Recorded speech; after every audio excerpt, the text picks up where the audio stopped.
Саламатсыздарбы, урматтуу угармандар. Бүгүнкү берүүбүздө калктын саламаттыгы үчүн маанилүү болгон хантавирус темасы боюнча сөз кылмакпыз. Ал эми биздин студиябызда конокто Сүйүнбай кызы Тахмина. Өзүңүздү тааныштыра кетсеңиз. Саламатсыздарбы?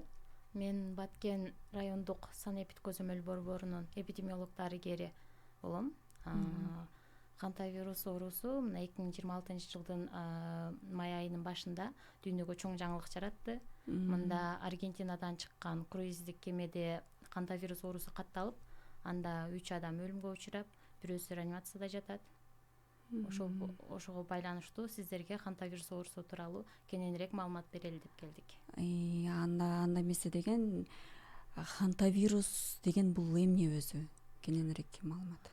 Бүткүл дүйнөлүк саламат сактоо уюмунун берген аныктамасына караганда, бул хантавирус оорусу кемирүүчүлөрдөн жугуучу жугуштуу инфекциялык оору. Вирусту кемирүүчүлөр алып жүрөбү негизи? Негизи алып жүрүүчүлөр болуп, кемирүүчүлөр болуп эсептелинет. Кемирүүчүлөрдөн биринчи жолу 1970-жылы Кореяда Хантан деген дарыянын атынан коюлган хантавирус оорусу. Ошол жакта кемирүүчүдөн биринчи жолу чыккан бул вирус. Хантавирус адамга кандай жолу менен жугуусу мүмкүн? Хантавирус оорусу адамга булорда кемирүүчүлөрдөн чычкан, келемиш, талаа чычкандары булорду алып жүрөт. Жана адамга жугушу бул аба аркылуу жугушу мүмкүн, жана тамак аш аркылуу жугушу мүмкүн. Аба аркылуу ошол кемирүүчүлөрдөн чыккан шилекей, заң, зара, ошолор булганган аба аркылуу жутканда жугат. Жана ошол чыккан шилекей, заң, зара аркылуу булганган буюмдарды кармаганда жана тамак ашты колдонгондо адамга жугуп калышы мүмкүн. Анан айта кетсеңиз, ошо хантавирустун алгачкы белгилери кандай болот?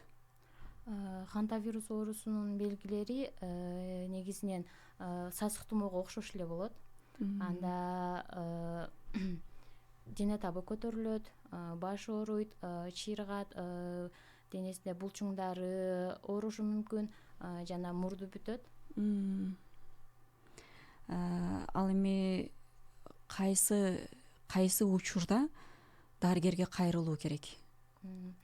Негизи эле ушул сасык тумоонун белгилери бар учурда сөзсүз түрдө дарыгерге кайрылуу керек.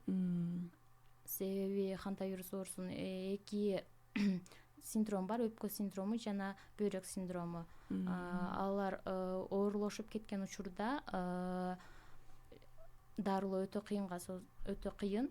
Себеби бул оорунун өлүмгө алып келүү учуру бул 40% түзөт. Ошон үчүн белгилер барда сөзсүз сразу эле дарыгерге кайрылуу керек.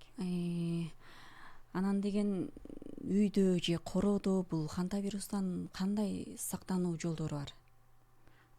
Хантавирустан сактануу үчүн биринчи эле кезекте ошо кемирүүчүлөр чычкан, келемиштерден контакт болуудан алыс болуу, жана алар кире турган негизи тамак ашты сактоодо жабык ичтерде сактоодон азыктарын, суулардын бетин жабуу, жана өлгөн болобу, тирүү болобу кемирүүчүлөрдү кармоодон алыс болуу.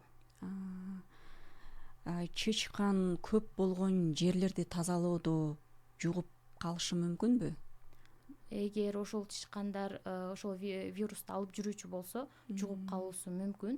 Ал үчүн алдын алуу үчүн жабык ошо жертөлөлөрдү жыйнап тазалоодо сөзсүз алдын ала желдетүү керек.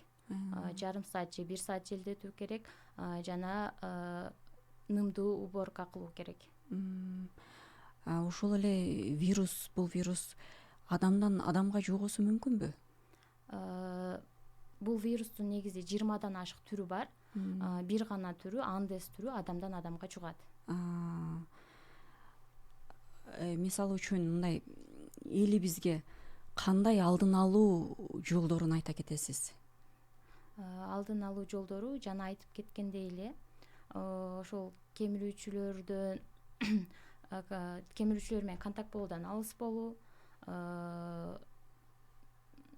ошол жертөлөлөрдү, жабык караңгы бөлмөлөрдү жыйнап тазалоодо сөзсүз түрдө колкап кийүү, мындай айтканда жеке гигиенаны сактоо, жана дан азыктарын, өзүбүз колдоно тургандагы азыктарды жабык идиштерде сактоо, сууларды жабык идиштерде сактоо жана ичүүдө сөзсүз кайнатып ичүү керек.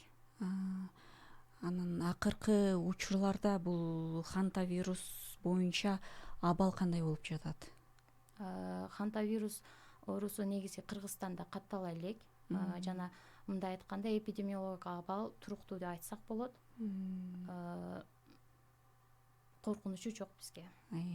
Ал бул хантавирустун негизи вакцинасы барбы же жокпу? Хантавирустун вакцинасы жана дарылоо атайын дарылары жок. Вакцина ойлоп табылган элек. Демек, хантавирус Кыргызстанда жок эсептелинет экен, ошондойбу? Ооба, азыркы учурда хантавирус менен ооруган бир да учур каттала элек. Ал эми ушул хантавирустун кандай, мисалы үчүн улгайган же жаш балдарга кандай бир коркунучу же бат грипп сыяктуу болуп бат жугушу толук мүмкүнбү? Хантавирус оорусу негизи жаш курагына карабайт. Ар бир адам ооруп калышы мүмкүн. Жана сурооңуз кайра айтып койсоңуз. Жашы улгайган, анан жаш балдарга жугуп мындай оор акыбалда өтүүсү кандай, грипп сыяктуу? Негизи жана айткандай эле өпкө синдрому жана бөйрөк синдрому деп эки синдром бар да, оору башталгандачы. Эгер өпкөнүкү деле же бөйрөк синдрому деле өтүшүп кеткен болсо, оор учур, оор абалга алып келет. Аны сөзсүз ИВЛ аппараты менен дарылашат. Демек, бунун вакцинасы жок.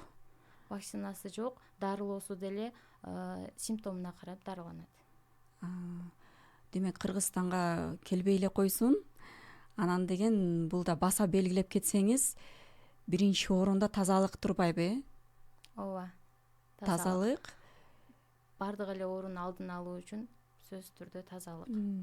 Тамак аш аркылуу жугушу кандай болуп калат?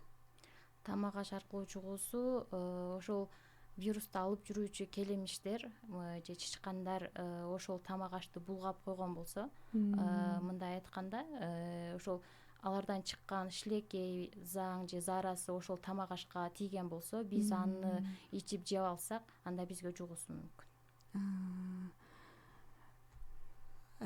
Ушуну менен бизге берилген убакыт соңуна келип жетти. Сиздерге пайдалуу болгон болсо, жакындарыңыз менен бөлүүнү унутпаңыздар. Кийинки эфирден көрүшкөнчө сак саламатта болуңуздар демекчимин.